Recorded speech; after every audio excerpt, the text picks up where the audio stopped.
Well, hello there, and thank you for joining us here at Coolest Life. My name is Tony. See how I kind of get out of the car with that? See that we're actually getting here. So we're going to go to this church. This is Cornerstone Church here in Aberdeen, Washington. I thought we'd been to this church a few weeks ago, but we've been to a Cornerstone Church. There was one in, where do I want to say? It was either in Oregon or it was in California. It was Cornerstone Church. Anyway, it's called Cornerstone Church. I don't know if there's any kind of affiliation between the two. My guess is no. That's the front of the door. So we're going to go ahead and go inside and get my wife to slow down a minute so she can say her line. A little bit of a busy road. Is a main thoroughfare through Aberdeen. It is a one-way street going this way here, directly across the street from O'Reilly Auto Parts. But Cornerstone Church looks like they got a cornerstone here. Actually, it's a big rock. We're going to go inside and check out the place and we're going to see if talk a little about the service, a little bit about the building itself, and of course the message. So stick along with us. You just entered The Coolest Life Church Edition.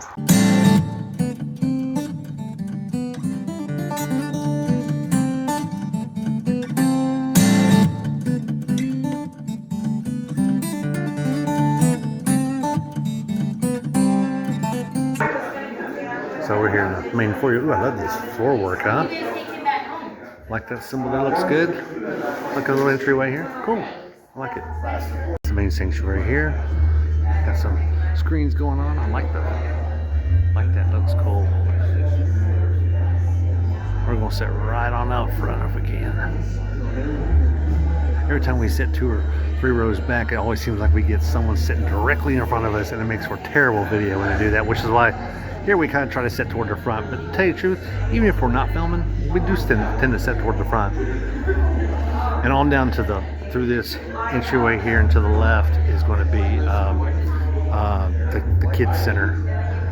We're really early, which is why it's empty. Now this is for people with crying babies. They could still be in with the service back there. But yeah, we're way early. We're like 20 minutes early before service. So, and of course they're going to start with music from what I've seen from their YouTube channels.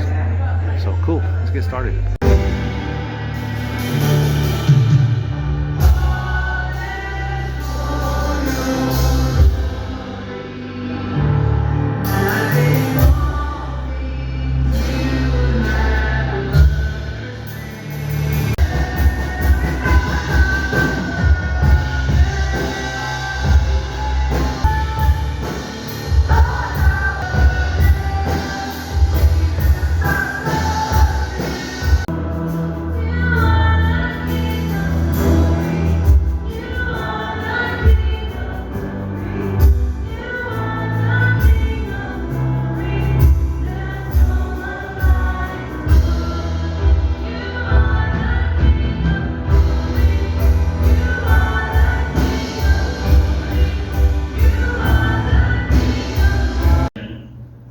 Young men and women who understand what it means to follow Jesus in our culture today.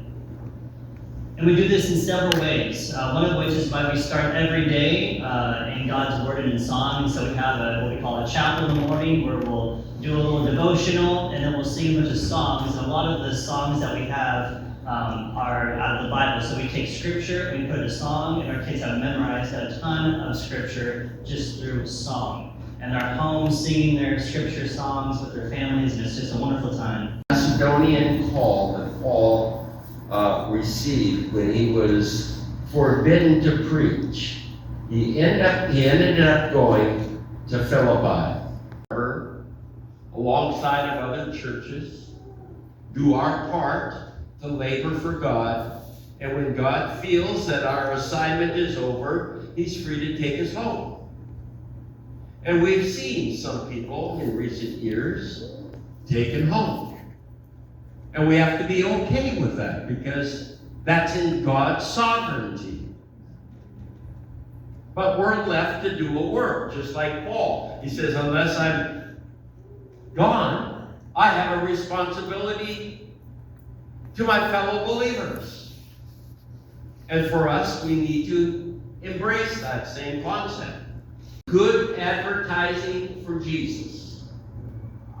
That's being worthy of the gospel. If you're a hooligan, and I use that word advisedly, how many know that might not be the best representation of Jesus on the planet.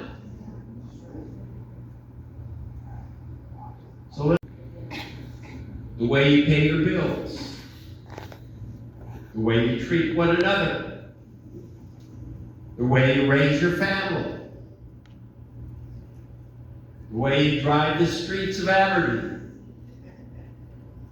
the way you handle yourself at the grocery store, your work ethic.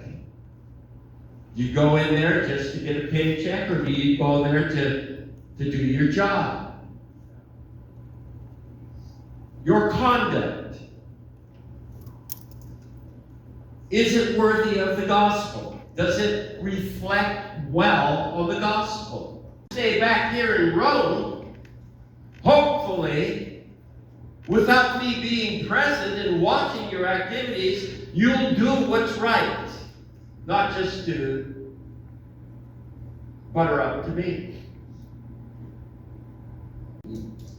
People at the job site, maybe even other Christians.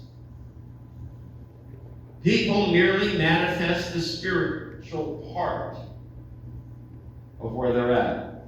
We are more than conquerors if we're leaning into Christ.